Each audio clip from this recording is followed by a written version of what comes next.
Olá, estamos começando o programa Sociedade e Direito, que é gravado no estúdio Manuelito Eduardo Campos, da Faculdade Integrada da Grande Fortaleza. Hoje nós estamos discutindo aqui os programas sociais como suporte à dignidade da pessoa humana. E nós temos o prazer de receber nos nossos estúdios o teólogo Carlos Queiroz, essa pessoa maravilhosa, o professor doutor Sebastião André, sociólogo, professor da Faculdade Unilab. Meus queridos, já iniciando o nosso tema, nós temos visto que o Brasil tem adotado, sobretudo de 2002 para cá, diversos programas sociais. Bolsa Família, Bolsa Escola, são diversos os programas. Esses programas, salvo um melhor juízo, são fruto de uma determinação do Conselho Econômico e Cultural da ONU, que o Brasil é signatário desde o ano de 1992. No artigo 12 do Conselho, ele diz que o nosso país, por ser signatário, deve implementar políticas públicas e programas sociais que visem a erradicar a pobreza, a erradicar a fome. E esse é o tema que nós queremos discutir com vocês aqui, que são altos conhecedores desse assunto. Eu quero começar aqui com o Carlos Queiroz, a quem eu vou chamar de Carlinhos aqui, tá? Toda a liberdade. Carlinhos, meu querido, você que tem uma experiência, é embaixador da Visão Mundial, passou um tempo em Angola, não é isso? Você acredita que a fome é um impeditivo para a dignidade da pessoa humana? Há uma necessidade de se eliminar a fome para se ter dignidade da pessoa humana? Com toda certeza. Todo ser humano tem uma singularidade profunda, é uma espécie de composição genética peculiar. E claro que a vida é muito mais complexa do que só uma composição genética, mas aí nós temos um corpo e precisamos viver em processo de troca com a natureza. Então, ter acesso ao líquido, à água, ter acesso ao alimento é uma das coisas mais básicas de todo ser animal. Todo ser animal precisa de alimentação nesse processo de troca com a natureza e precisa de habitação. São duas coisas básicas para qualquer ser animal.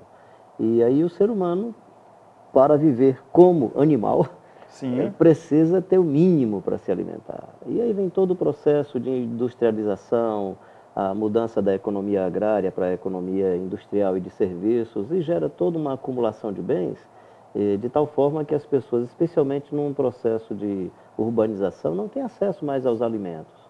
E não ter alimento, cara, é uma das coisas mais sérias e terríveis da vida. Eu lembro de um senhor no semiárido nordestino, na BR-405, quilômetro 30, não esqueço, pontuo bem o local, sabe até porque o quilômetro, eu né? sei o quilômetro, dizendo o seguinte: Carlinhos, a fome é esse bicho desgraçado que mata o pobre por dentro e ele não pode fazer nada com esse bicho. Então ele falava isso expressando a sua incapacidade, a sua impotência de vencer esse mal. É uma desgraça terrível e é uma desgraça por causa do ser humano, que é de lascar, é que a desgraça da fome ela é provocada por essa imperícia dos seres humanos. Do acúmulo de alguns. Do acúmulo de alguns, de não dar ao outro acesso ao bem de consumo, à sobrevivência, acesso à monocultura, por exemplo, arrebenta, né, com os plantadores de cerqueiro, por exemplo, de feijão, milho. Você vai ali naquela região do agreste pernambucano, paraibano, você percebe que o cara não tem acesso, não porque a terra não seja boa, não porque falte a chuva, é porque ele não tem acesso ao mínimo de terra para a produção. Professor André, esses programas sociais que o nosso governo tem implementado desde 2002 para cá, né, se observarmos, demorou aí pouco mais de 10 anos, desde que o Brasil tornou signatário até a implementação. O senhor, que é sociólogo, tem uma visão antropóloga da situação, me diga uma coisa: esses programas, eles são importantes da forma que eles são? eles precisam ser, em que a gente pode melhorar, o que é que se pode ser feito? Eles devem continuar existindo dessa forma, porque existe muita crítica sobre isso, né? Até na questão da soberania, né? Nós recebemos uma imposição através de um documento da própria ONU para se criar esses programas. Como é que o senhor vê essa situação? Pronto. Arnaldo, eu enxergo essa situação do ponto de vista um pouco histórico. Veja só, a situação do Brasil, o mapa da fome no Brasil, ou então, como dizia o Josué de Castro, a geografia da fome no Brasil. Sim. É histórico, é secular, não é? É um processo de desigualdade muito grande em nosso país. Não é? Então, por exemplo, as políticas sociais de inclusão social feitas durante o governo do PT poderia ser feito por outro governo, mas o governo do PT tem um mérito porque realmente ele conseguiu arquitetar políticas públicas, né, de eixo social, que conseguiu tirar milhões de pessoas da miséria, da pobreza mesmo, né, da linha de miséria. Então, como bem você colocou, isso foi quando? Isso foi em 2000. 10, 15 anos atrás. Nós estamos falando de um país que tem mais de 500 anos. E um país que já passou por vários processos de constituição política, várias modalidades econômicas, né, os grandes ciclos econômicos do nosso país. Então, se você pega a formação da instituição brasileira, a formação da sociedade brasileira, você vai enxergar um país profundamente dividido, onde você tem uma minoria branca, rica, e uma maioria cada vez mais excluída. Então, quando você coloca a questão da fome como elemento fundamental da dignidade humana, eu penso mais ou menos o que dizia, né, o que diz o José Murilo de Carvalho, num livro que eu acho bem interessante, que é Os Caminhos da Cidadania no Brasil. Fome, sanar a fome, erradicar a fome, é o elemento básico para você construir sequer um processo legítimo de participação política e de cidadania. Por que isso? Olha, a pessoa com fome, ela é capaz de realmente fazer qualquer coisa para sanar a miséria, a fome. Então você fica cada vez mais vulnerável à violência, não digo não só a violência, mas a vender seu voto. Isso é o mínimo, né? Então a fome, ela aparece como um elemento de troca, dependendo da situação. Então essa questão em nosso país é fundamental, principalmente no Nordeste brasileiro, como disse o professor aqui. Então essas políticas que foram realmente implementadas, colocadas em funcionamento durante o governo do PT, teve um mérito muito grande. Agora é interessante o seguinte, tem que ter uma continuidade e você tem que vir acompanhado também com outras políticas sociais, como por exemplo a educação. A educação, porque não é só a questão da fome. Então políticas sociais de grande envergadura para tentar compensar o nosso histórico secular de miséria, de desigualdade, de exclusão. 10 anos é muito pouco, 20 anos é muito pouco. Eu acho que com essa mudança que houve, com esse golpe que houve agora aqui no nosso país, então será um retrocesso muito grande. Porque a questão é o seguinte, você vai começar a desmantelar todas as políticas públicas que foram feitas no governo anterior. Então você percebe isso já ocorrendo com um corte no programa de Bolsa Família. Então como ficarão essas famílias? Então é uma questão a se pensar, né? Então é uma questão a se pensar. Professor André, professor Carlos Queiroz, nós gostamos de pensar o seguinte, que a dignidade da pessoa humana, ela é uma característica indissociável. Não tem como eu ver o ser humano sem ver aquele ser com dignidade. Ele é um ser digno por pertencer à espécie humana. Mas, aos olhos sociais, ele precisa ter acesso às instituições.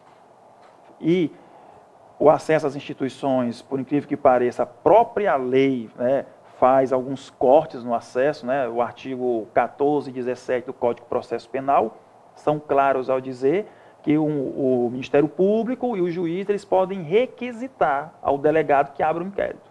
Mas um cidadão do povo, certo? Ele chega na delegacia e faz um requerimento numa ação penal privada para que o delegado abra o inquérito. E a lei diz que o delegado pode se negar. O delegado pode se negar a um cidadão comum, mas não pode se negar a um juiz, a um promotor. Então, a própria lei ela vai fazer esse disparate. Eu acredito que esses programas sociais são importantes porque eles vão trazendo a pessoa a ter um mínimo de dignidade. Mas o senhor tem uma experiência com a visão mundial, o senhor é embaixador, passou esse tempo lá em Angola. Me diga uma coisa, é preciso que os programas sociais, eu posso estar enganado, mas é preciso que eles deem o peixe ou eles têm que ensinar a pescar primeiro? Porque se muito fala isso, né? Ah, o Bolsa Família, Bolsa Escola, gás, leite, estão tirando de uns para dar aos outros. É quase a história do Robin Hood. É preciso dar ou é preciso ensinar para que ele vá atrás? Essa questão, como é que o senhor observa isso? O assistencialismo ele tem uma marca, digamos, que limita o próprio processo, que é da inércia de quem recebe e a promoção de quem faz. Eu acho que essa é a grande limitação do assistencialismo. O próprio Jesus Cristo disse que o que você fizer com a mão esquerda, não permita que a mão direita veja, por conta desse potencial que a filantropia tem de promover quem faz. Claro que esse texto não faz sentido para o Brasil, que o que a esquerda fizer, a direita nunca vai reconhecer, o que a direita fizer, a esquerda nunca vai reconhecer. Mas só para te dizer o seguinte, a limitação do assistencialismo é exatamente o fato de que ele promove mais quem faz do que quem precisa. Certo. Essa é a limitação. Por outro lado, toda assistência, situação de catástrofe, miséria e sofrimento, você precisa atender para que o indivíduo consiga depois lutar por seus direitos. O sociólogo Betinho falava sobre isso. Se nós não atendermos às necessidades básicas de alimentação, como é que essas pessoas no futuro estarão reivindicando seus direitos e lutando pela vida se ele nem consegue sobreviver? Então, a assistência é necessária em situações de catástrofe, em situações do caso brasileiro, milhões de pessoas vivendo com menos de $1 por dia, com menos de R$3 por dia, absurdo, famílias vivendo nesse absurdo. É mágico para viver. Para sobreviver precisa ter muita magia, muita capacidade de reagir, muita resiliência para poder enfrentar essa situação. Então é necessário, se faz necessário esse tipo de providência. Essa frase, deu peixe, aliás, não deu peixe, ensine a pescar, ela tem também sua limitação. Todo o processo de ensino, no formato que nós temos hoje no Brasil, é simplesmente para você inserir-se no mercado, não é para mudar o mercado, não é para mudar a lógica da exploração. E aí a gente entra numa outra questão que é a seguinte, por exemplo, o cara aprende a pescar, mas o rio está poluído.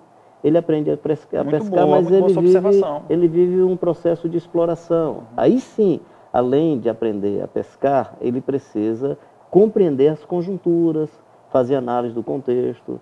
Quer dizer, o pedagogo Paulo Freire fazia isso muito bem, né? Quando ele dizia que o indivíduo não precisava aprender só a palavra tijolo na sala de aula, ele precisava entender as implicações sociais e políticas e econômicas do tijolo que ele ia colocar na parede.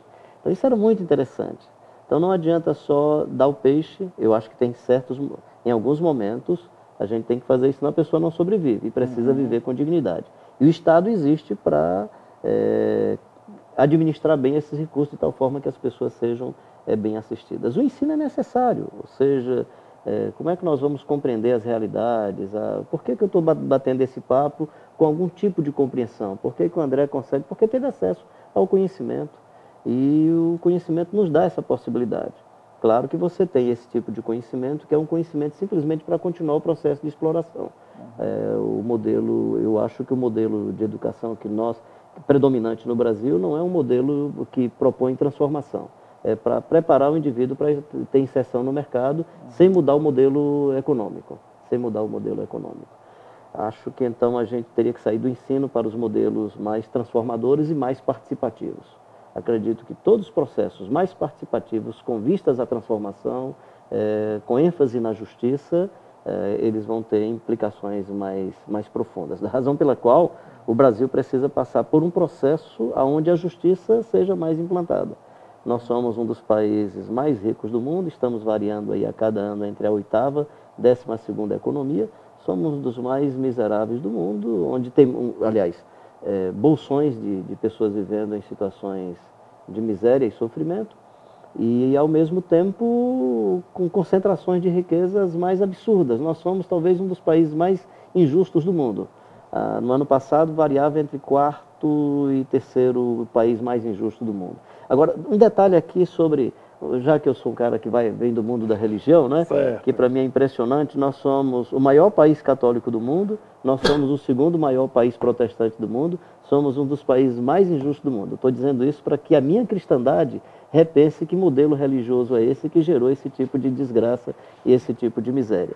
Por que nós somos, ao mesmo tempo, também um dos países mais corruptos e mais injustos do mundo? Muito bem pensado, muito bom. Professor André, o senhor... Nesse sentido, não basta só a filantropia e o ensino. A gente precisa sonhar com modelos de transformação social, política, econômica e transformação conjuntural. Professor André, o senhor, enquanto antropólogo também, o Brasil, o atual é fruto de uma construção histórica, isso aí não há o que se discutir, né? Mas a nossa construção histórica, ela parece que ela não passa, ela se repete, é um golpe aqui, é um golpe ali. Agora nós estamos observando essa questão na política, são, né, tantos escândalos, tantas coisas. Me diga uma coisa, como implementar uma política social, como implementar uma política libertadora no homem, quando o indivíduo que está lá no sertãozinho, lá no começo ali, passando por tantas dificuldades, como o senhor até mesmo disse, que o homem com fome, ele vai cometer qualquer coisa para sanar a fome. Como que aquele indivíduo vai conseguir crescer, observando para a torre do país, tão corrupta, tão cheia disso, porque ele está passando fome ali, ele não pensa duas vezes em cometer um delito, uma vez que quem está lá no topo está cometendo grandes delitos, e como o professor aqui também entendi no que ele comentou, que a educação, ela parece que ela não é libertadora. O nosso mecanismo de educação, ela é como escrevia ali David Ricardo na Economia, o homem só sabe aquilo que precisa saber para que ele não cresça mais do que o que precisa crescer. Ou seja, alguém está sempre dominando. Como é que nós poderíamos transformar, como é que poderia transformar essa questão? Pronto, é uma pergunta interessante, Arnaldo. Olha, acho que no Brasil é um tabu falar, por exemplo, em Estado. Principalmente em Estado. Tabu falar em Estado. Estado, o papel do Estado, justamente como um eixo central de desenvolvimento. Principalmente o Estado social. Nós pegarmos, por exemplo, a Europa. Os avanços sociais na Europa após a Segunda Guerra Mundial. O welfare state, sim, não é? O Estado realmente do bem-estar social. No Brasil, nós não conseguimos implementar completamente um Estado dessa magnitude. Tentamos algumas vezes. O que significa isso? Significa um embate entre um mercado totalmente estruturado, um mercado neoliberal no Brasil completamente estruturado, de economia capitalista, e mais interessante, de um capitalismo dependente. O nosso capitalismo é dependente e você tem as consequências de termos um capitalismo dependente como esse. Onde o homem, onde o indivíduo, ele é interpretado, ele é visto simplesmente como mão de obra, e mão de obra barata, que pode ser muito barata e que pode ser completamente descartada. Então, esse capitalismo, ele não está interessado em educar aquele sertanejo que é das brenhas do sertão do Ceará ou da Paraíba. O ideal é realmente que esse sertanejo ele fique lá, vivendo de acordo com os ditames da natureza. Então, essa política econômica, ela não coaduna, digamos assim, com a presença de um Estado muito forte e um Estado que tem um projeto de nação. O capitalismo dependente como o nosso, ele não tem projeto de nação. Por quê? Um projeto de nação, ele pressupõe a presença de políticas públicas a longo prazo em todas as áreas. Saúde, segurança, defesa, seguridade social. Então, no Brasil, eu penso que começou a se montar isso nos últimos governos, mas de forma ainda incipiente, muito incipiente. E o mercado não vai, de forma nenhuma, alterar a estrutura social brasileira. Talvez nem mesmo o Estado. Como disse o professor, nós somos um país que é a segunda maior população de católicos, né? Nós somos o maior índice de católicos do mundo. E de protestantes. Segundo protestante do mundo. E de protestantes também, né? Teoricamente, pessoas boas, né? Teoricamente, com um eixo moral muito bem definido, muito bem claro, que enxerga o ser humano como um elemento fundamental do bem. Mas o que vemos na prática é cada vez mais intolerância, porque eu estou vestindo uma camisa vermelha de um partido que se diz corrupto. Mas todos talvez sejam corruptos. Então, essas questões mais pontuais, elas estão diluídas, completamente diluídas. Então, ao mesmo tempo, Arnaldo, só para encerrar essa questão que eu acho fundamental, nós temos dois países. Muito mais eu vejo dois, por que dois países? Do ponto de vista da educação. Você tem um sistema educacional completamente dividido, onde, por exemplo, tem aí suas exceções, mas o filho do pobre estuda em colégio público e o filho do rico em escola privada. Como é que você vai ter uma solidariedade ali sendo formada e você chegar a um país como um todo? Então, a desagregação, ela já começa dentro da sala, talvez na família, mas também na sala de aula, isso se aprofunda muito mais. É por isso que você enxerga, o médico não quer ir para o sertão, não quer cuidar mesmo do paciente. Tem essas exceções, como sempre, mas quer ganhar dinheiro. Por que os médicos cubanos do Brasil? Precisávamos trazê-los para cá? Então essas questões parecem que estão dissociadas de um contexto maior, mas não estão. Não estão. Você colocou uma questão interessante, só para encerrar, porque o Brasil parece que ele marca passo. Ele dá 3 passos para frente e 5 para trás. Isso, né? É verdade. Em termos de política... Você vê as coisas se repetindo. Né? Eu tenho medo que daqui a pouco nós vamos ter a nova intentona de 34 aqui, porque as coisas se repetem constantemente. Né? Tem um texto do José Murilo de Souza, José Murilo de Carvalho, não, José Souza Martins, que é O Poder do Atraso. Esse texto foi escrito na época do impeachment do Collor, que ele fez justamente essa análise. O texto é bem significativo. O Poder do Atraso, 2 pontos, ensaios de sociologia lenta. Olha só, sociologia lenta.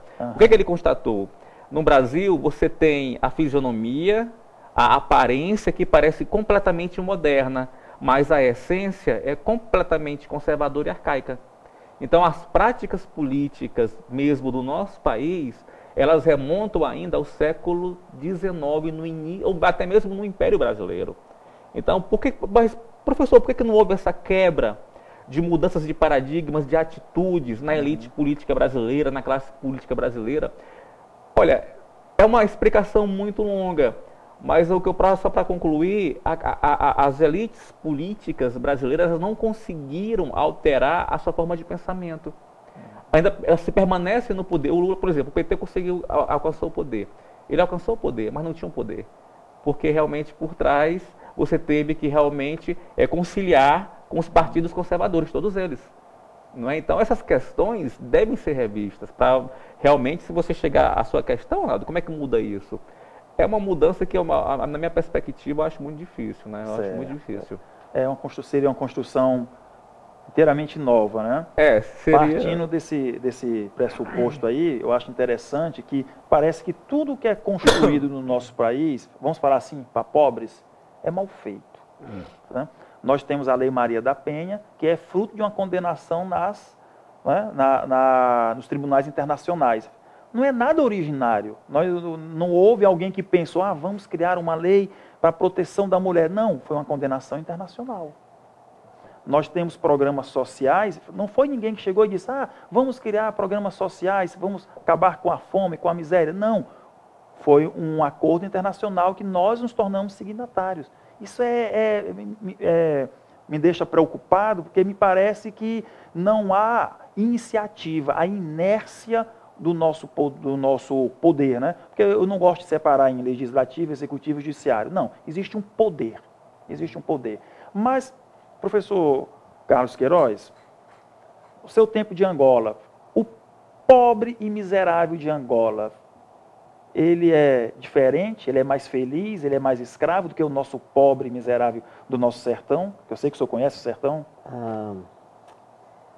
Eu sou de família pobre, né? Eu fui uma criança muito pobre, sem nenhum discurso ao trabalho infantil. Por favor, não entenda isso como discurso, eu sou contra o trabalho infantil. Criança tem que estar na escola, tem que ter lazer, espaço para brincar, mas fui uma criança que precisei apoiar meus pais na manutenção dos estudos, etc.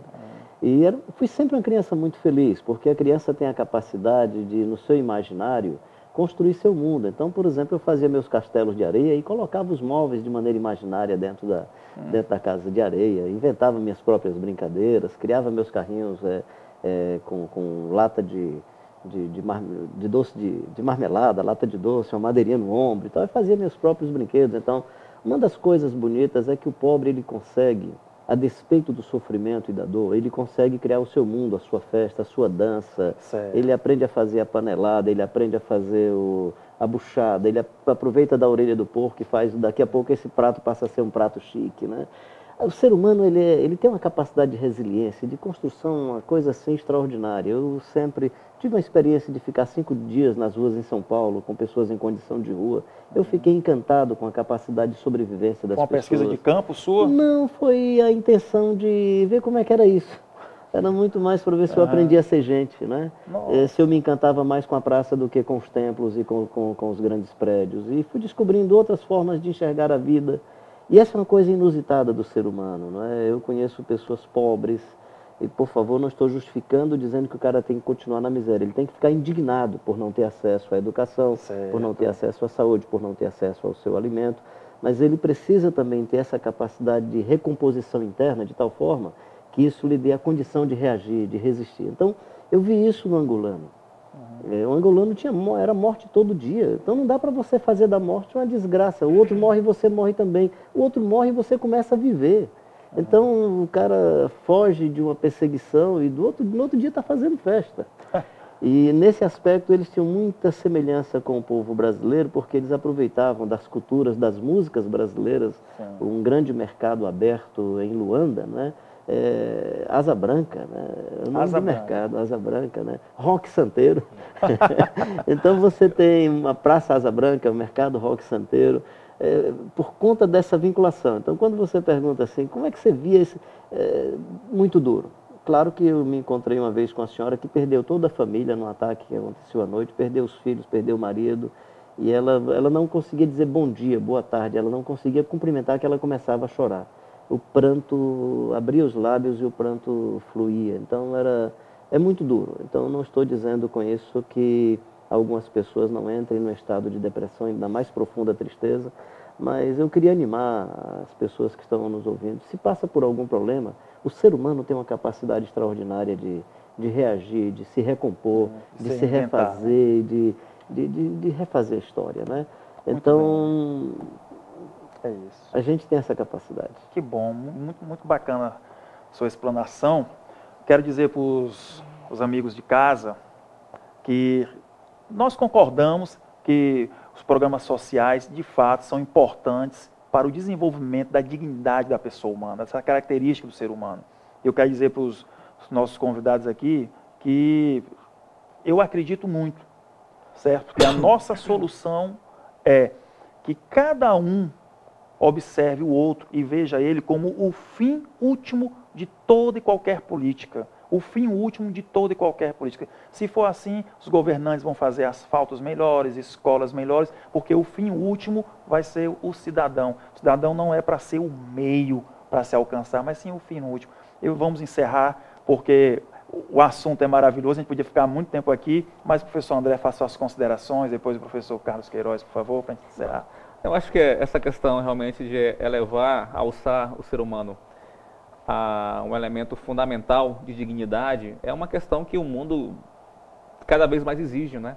Até porque a globalização, esse processo de desagregação social muito grande, que de certa forma é em escala mundial, exige que nós ao menos qual o norte? Temos que ter um elemento norteador. Eu acho que é justamente a dignidade humana, o ser humano em busca de uma paz para esse planeta, né, que é nossa casa, nosso lar. Então é isso, né? Então é o que eu acho. Agradecer pelo tema, né? Eu acho que concordo plenamente com o André. Essa é a ideia de você trazer um novo paradigma, fortalecer a dignidade humana. E aí deixa eu usar aqui uma linguagem religiosa, espero me comunicar bem. Estabeleceu-se o ídolo de mercado. Nós temos hoje um ídolo que é o mercado, é o dinheiro, é o lucro. E se você observar, todos os movimentos estão em torno do mercado. O próprio Estado hoje existe para proteger por onde o mercado está fluindo. Por isso que ele está protegendo a sociedade que retém o mercado. Quando a gente diz o Estado não atende o pobre, por quê? Porque o mercado não circula de maneira tão forte, né? Com o fluxo num percentual mínimo nesse espaço. Se você vai para o espaço religioso, pode olhar que o discurso hoje, bênção, não é saúde, bênção é prosperidade. Bênção é ter mais coisas, né? Então, estabeleceu-se um paradigma, que é o paradigma em que o indivíduo é gente e tem dignidade por conta do cifrão na testa. Isso não é verdade. Essa é uma mentira que, por ser muito repetida, está sendo assumida como sendo a verdade do momento. E a grande verdade é que o ser humano, ele tem dignidade porque ele é ser humano, ele é um ser inteligente, ele tem uma subjetividade profunda, ele tem a capacidade de amar, ele tem a capacidade de construir a paz. Se a gente reverter esse paradigma, aí a gente não vai reconhecer o outro por causa do título, nem por conta da conta bancária. A gente vai reconhecer porque ele é um ser humano feito à imagem e semelhança de Deus. Muito obrigado aos nossos convidados. O programa Sociedade e Direito vai ao ar todos os dias pela FGF TV, canal universitário de Fortaleza, canal 14 da Multiplay. Até a próxima. Muito obrigado pela sua audiência.